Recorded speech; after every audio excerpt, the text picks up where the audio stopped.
आणि आज ज्यांचा स्मृतिदिन आहे की ज्यांना महात्मा म्हणतात, महात्मा ही पदवी आहे, महात्मा ज्योतिराव फुले यांनी या स्मृतिदिनानिमित्त आयोजित की ज्यांचं नाव या शाळेला आहे महात्मा ज्योतिर्मिक शाळा, या शाळेमध्ये सुरू असलेल्या कार्यक्रमाचे अध्यक्ष आमचे पेद्य सर, विचार मंचावर उपस्थित असलेल्या भगिनी, विद्यार्थिनी आणि उपस्थित सर्व चैतन्यमय आणि निरागस अशा मित्र आणि विद्यार्थी मित्रांनी, मैत्रिणींनो, खरं म्हणजे आजचा दिवस एवढा महत्त्वाचा आहे, आजचा आणि 11 एप्रिल. परंतु आपलं काय झालेलं, आपण स्मृतिदिनाला पुण्यतिथी म्हणतो. पुण्यतिथी म्हटलं की बा दुःखाचा दिवस, काय आनंद घ्यायचा असं वगैरे हे कल्पना आहे. परंतु आताच मॅडमने सांगितलं की महात्मा फुले गेल्यानंतर 90ला गेले महात्मा फुले, आणि सावित्रीबाई त्यानंतर 7 वर्ष जगल्या, परंतु त्या कधी निरागस झाल्या नाही. त्यांनी पुन्हा आपलं कार्य त्याच जोमानात सुरू ठेवलेलं आहे. तर या ठिकाणी तुम्हाला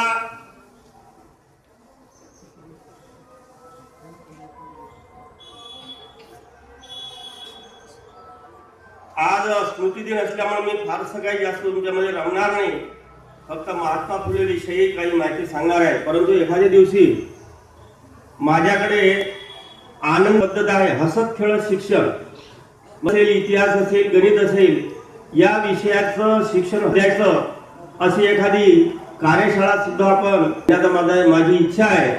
आपल्या सरांनी जर मला परवानगी दिली तर मी एखाद्या दिवशी येईल आणि तुमच्यामध्ये रमणार आहे. परंतु आज महात्मा फुले ही एक व्यक्ती नव्हती तर विचार होता.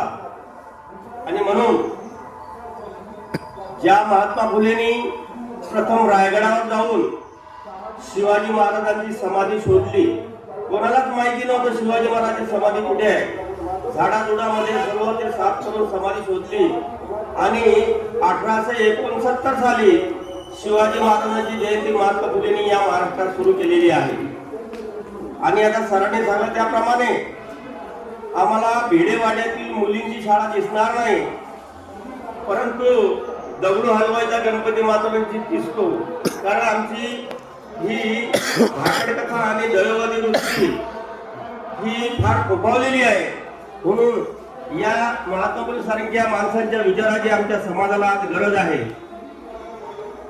त्या माणसाने त्या काळामध्ये प्राथमिक शिक्षण मोफत आणि सक्तीचं व्हावं म्हणून ते 7 वर्ष कमिशनर राहिले पुण्याचे, आणि त्या काळात त्यांनी असा GR काढला की प्राथमिक शिक्षण मोफत आणि सक्तीचं, अशा मनामध्ये कळकळ होती आणि खूप पुण्याचा विकास सुद्धा केला. आणि हे करत असताना त्यांना विरोध सुद्धा खूप झाला.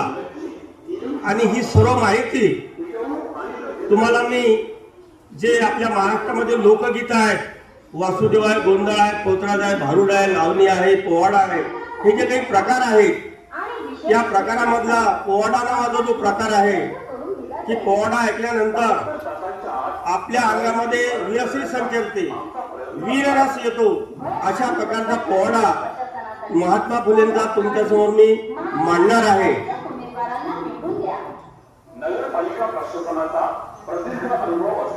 तर या ठिकाणी महात्मा फुलेला क्रांतिबा म्हणायचे महात्मा फुलेला, कारण त्या काळात त्यांनी क्रांती केली होती.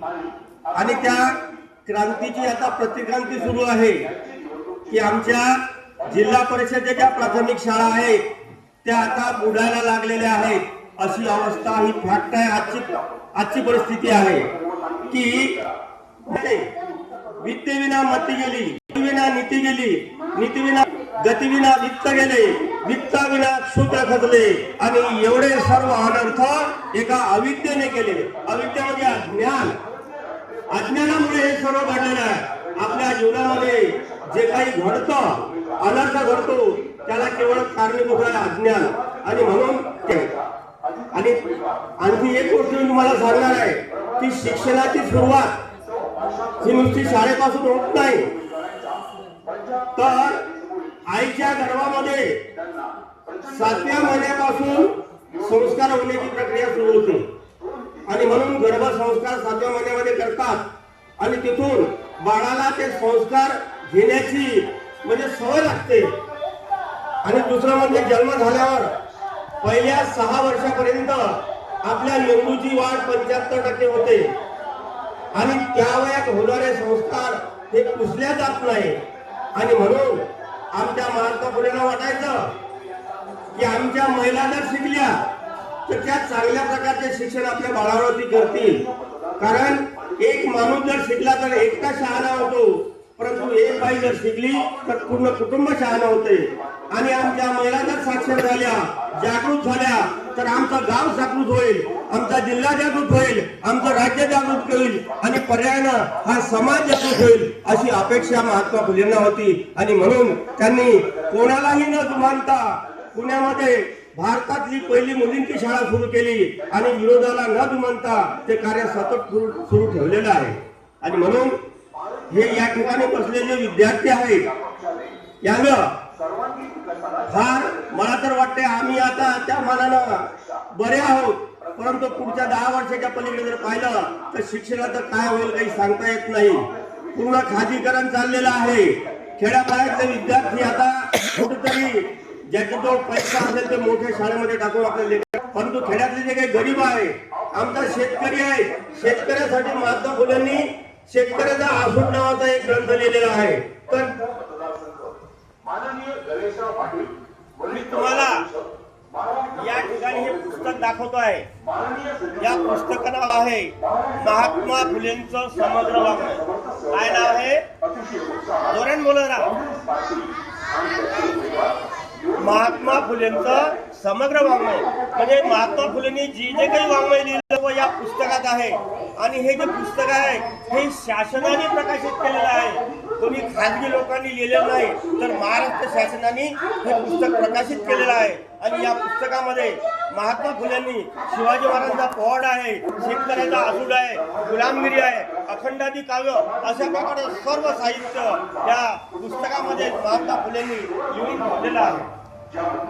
प्रभाग क्रमांक 11 साठी सौ जयश्री आणि वाढवणूक लढत आहे.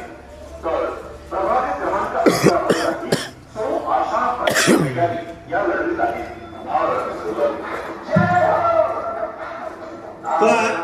तुमच्याशी बोलताना मी पोवाडा म्हणणारच आहे. तुम्ही पोळ्याची वाट पाहतात, परंतु त्याऐवजी थोडं 5 मिनिटं एक वेगळा उपक्रम घेणार आहे. तर तुमच्या समोर मी दिसतो सर्वांना. माझ्या हातात 2 बघा बघा ह्या काड्या दिसतात तुम्हाला? सर्वांना दिसतात? शेवटच्या मुलाला अगदी बरोबर आहे. हा, तू उभी राहा बेटा. हा, तर या काड्यापैकी कोणती गाडी मोठी आहे? आडवी का उभी? उभी. मॅडम कोणती गाडी मोठी आहे? उभी.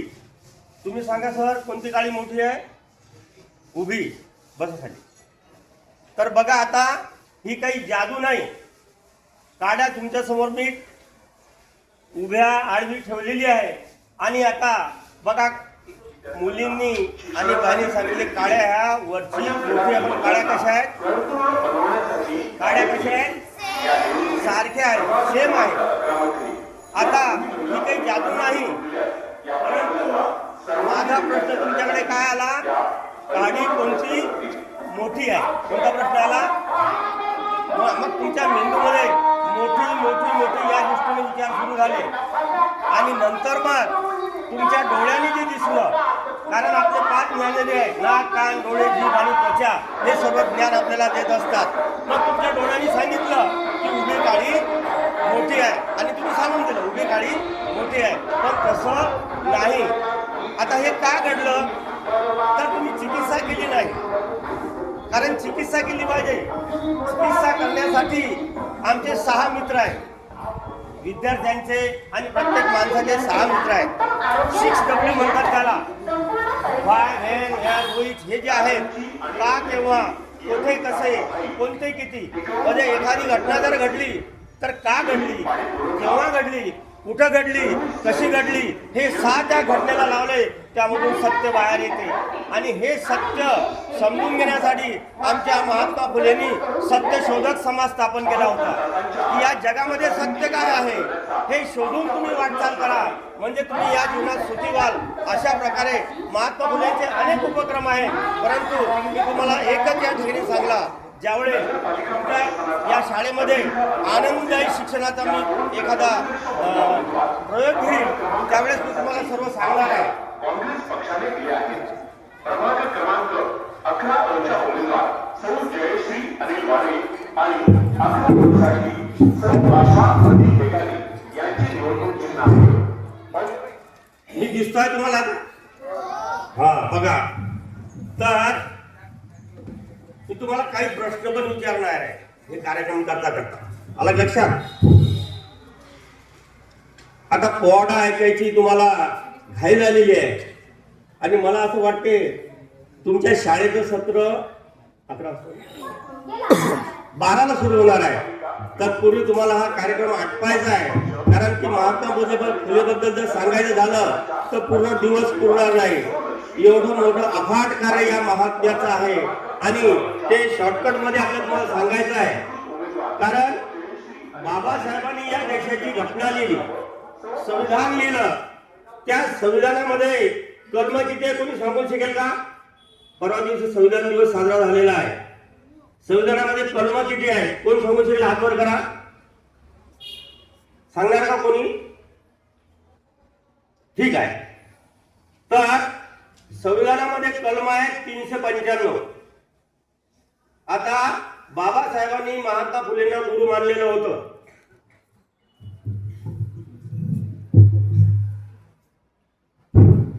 आणि सरांनी म्हटलं की तुम्ही पुण्याला गेले तर भिडेवाड्यात काय आहे, तर पहिली मुलींची शाळा सुरू झाली होती. तो महात्मा फुलेंचा वाडा आहे.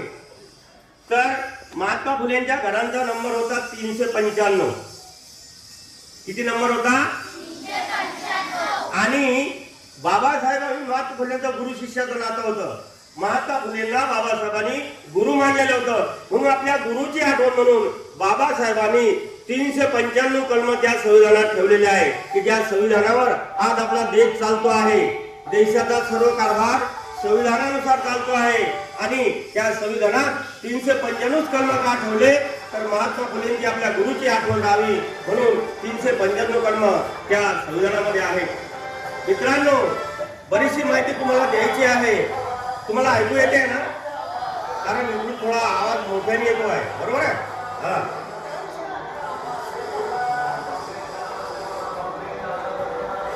तर पोवाडा हा जो प्रकार आहे, तुम्ही जात्यावरती गाणी ऐकलेली आहेत, अंगाई गीतं ऐकलेली आहेत. लहानपणी आईने तुम्हाला धोका देतात त्यानं म्हटलेली आहे की नाही? अंगाई गीतं ऐकलेली आहेत, ओव्या ऐकलेल्या आहेत.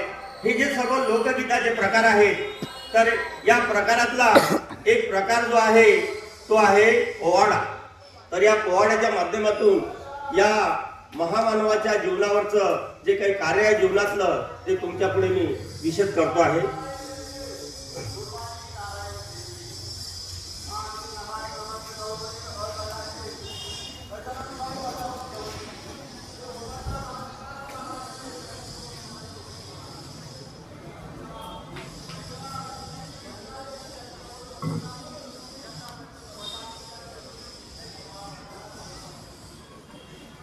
सावधान काढ बसा. हा, नीट लक्षपूर्वक ऐका, कारण मी यावरती तुम्हाला काही प्रश्न विचारणार आहे. आलं का लक्षात? हा. आधी न मन जिजाऊ शिवबान, जिजाऊ आणि शिवबा. जिजाऊंचं माहेर आपल्या बुलढाणा जिल्ह्यामध्ये आहे. माहिती आहे कोणाला? हात वर करा, कोण सांगू शकेल? सांग बेटा. हा, व्हेरी गुड. ये इकडे.